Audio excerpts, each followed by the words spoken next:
Now, talking a little bit, like I said, there's great information in here about the enemy. And like I said, they went and interviewed and got reports from the enemy. And here we go, a little bit about the enemy.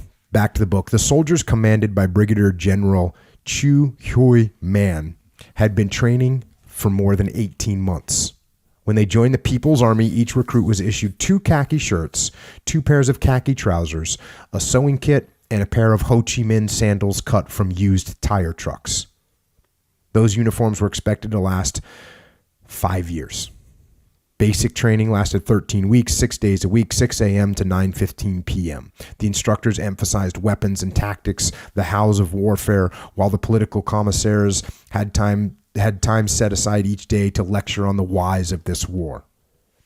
The recruits were reminded constantly that their fathers had beaten the French colonialists. Now it was their duty to defeat the American imperialists. They were imbued with Ho Chi Minh's dictum, "Nothing is more precious than freedom and independence." After basic training, some were selected for 6 months of NCO school and would emerge as new corporals. For the rest, advanced infantry training included familiarization with all weapons, the use of explosive, ambush tactics, reconnaissance tactics, adjusting mortar fire, and patrol tactics. In June of 1964, Man soldiers moved up into the mountains of North Vietnam, terrain similar to that in western highlands of South Vietnam. Here, physical conditioning was emphasized. They scaled steep slopes while wearing rucksacks loaded with 50 to 60 pounds of rocks. Their advanced training now also focused on the art of camouflage. When the time came for them to begin the arduous 2-month journey down the Ho Chi Minh Trail through Laos, General Man's regiment broke down into battalions for security purposes, each moving separately at least 3 days ahead of the next. Each soldier carried 4 pounds of rice, 7 days rations, plus another 8 pounds of foodstuffs that were expected to last him the whole trip, 2 pounds of salt, 2 pounds of wheat flour, and 4 pounds of salt pork.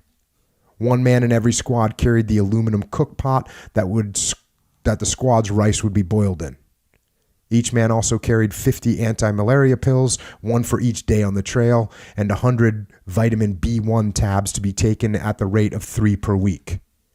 Despite the pills, virtually every man who walked the trail contracted malaria, and on average, 3 or 4 soldiers of each 160-man company would die on the journey.